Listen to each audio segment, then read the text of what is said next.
Welcome to the Comic Archive Project. We talk about comics across generations. Today we're talking about What If issue 3 from September 1989, which is our first issue for Marvel Comics in this series.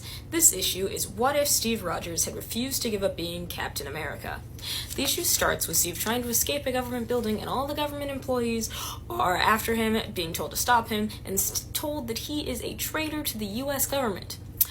We see Head Commissioner Rockwell on the phone with Nick Fury, telling him that Cap is a traitor and they require S.H.I.E.L.D.'s assistance. Nick Fury says they'll help, but thinks to himself that he'll wait it out a bit longer because he owes Steve that, and he doesn't think that Cap is a traitor. We then meet the Watcher, who flashes back to when Cap is called before the Commission and is told that he needs to go back to being Cap for the US government in an official capacity, not for the Avengers, not for S.H.I.E.L.D., for the US government. He refuses, hence he is then branded as a traitor. Then, after escaping, Cap has a video call with the Avengers, and tells them he's got to leave the team so that he doesn't cause any more strife between the Avengers and the government. Then, the government sends the Freedom Force to attack the Avengers. The Freedom Force appears to be made up of former members of the Brotherhood of Evil Mutants like Mystique, Blob, Pyro, and Peter Gyrich is their handler from the government and ends up having to stop them from fighting the Avengers upon realizing that Cap is not at Avengers headquarters. He then makes this really sexist comment to She-Hulk.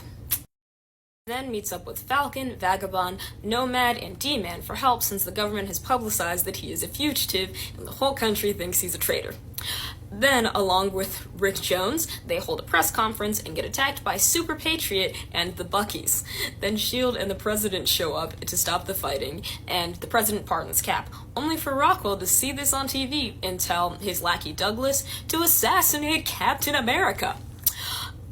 So Steve dies, like he literally gets shot in the back of the head, and then the government asks John Walker if he wants to be the new Captain America.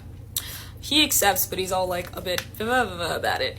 And then in the end, we see them like putting Steve Rogers to rest and retiring his costume. And then we see Rockwell celebrating his victory, and we get told that Rockwell is in fact the Red Skull in a cloned body having his ultimate victory over Steve Rogers.